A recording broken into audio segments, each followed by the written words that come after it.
नमस्कार विद्यार्थी मित्रांनो, फेब्रुवारी-मार्च 2025मध्ये इयत्ता 12वी बोर्ड परीक्षा घेण्यात आली। या परीक्षेचा निकाल उद्या सोमवार दिनांक 5 मे 2025 रोजी दुपारी 1 वाजता ऑनलाईन पद्धतीनं जाहीर होत आहे।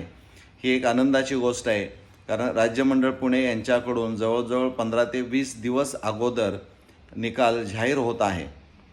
एकीकडे आनंद व्यक्त करत असताना दुसरीकडे अशी घटना घडलेली आहे की 27 एप्रिल 2025 रोजी MST-CET 2025 PCM गटासाठी सकाळ शिफ्टमध्ये जी परीक्षा घेण्यात आलेली होती, या परीक्षेमध्ये विशेषतः गणित विषयाच्या प्रश्नपत्रिकेमध्ये 50% प्रश्नांचे ऑप्शन जवळजवळ चुकीचे होते। असं ज्यावेळी निदर्शनास आलं त्यावेळेस CET सेलकडून तीही परीक्षा फेरपरीक्षा घेण्यात येत आहे आणि ती परीक्षा ही सोमवार दिनांक 5 मे 2025 रोजी होत आहे। आता जवळजवळ या परीक्षेला 27,837 विद्यार्थी या परीक्षेला बसलेले आहेत, ते उद्या परीक्षा देणारे आहेत।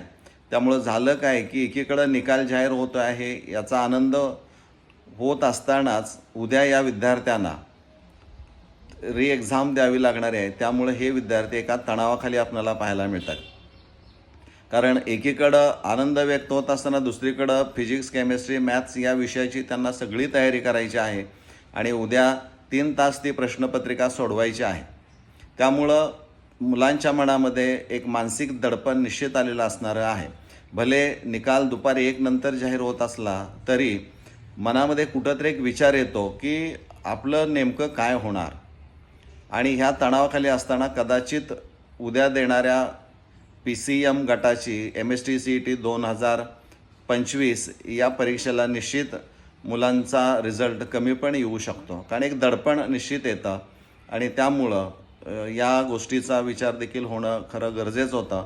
परंतु असं मला वाटलं की हे कुठंतरी थोडंसं 1 दिवस निकाल पुढं लागला असता तर या मुलांचा विचार करण्याची पद्धती बदलली असती। फक्त त्यांना CETचीच परीक्षा द्यायची हा डोक्यामध्ये विचार आला असता आणि तयारी चांगली करता आली असती। पण असो, उद्या तो निकाल 12वीचा जाहीर होतो आहे आणि उद्या हे जे 27,837 मुलं परीक्षा देणारे आहेत, या विद्यार्थ्यांनी 12वीचा निकाल उद्या लागणार आहे हे थोडंसं बाजूला ठेवून पूर्ण तयारी करा आणि पूर्ण तयारीनिशी उत्तरपत्रिका ती सोडवा। धन्यवाद।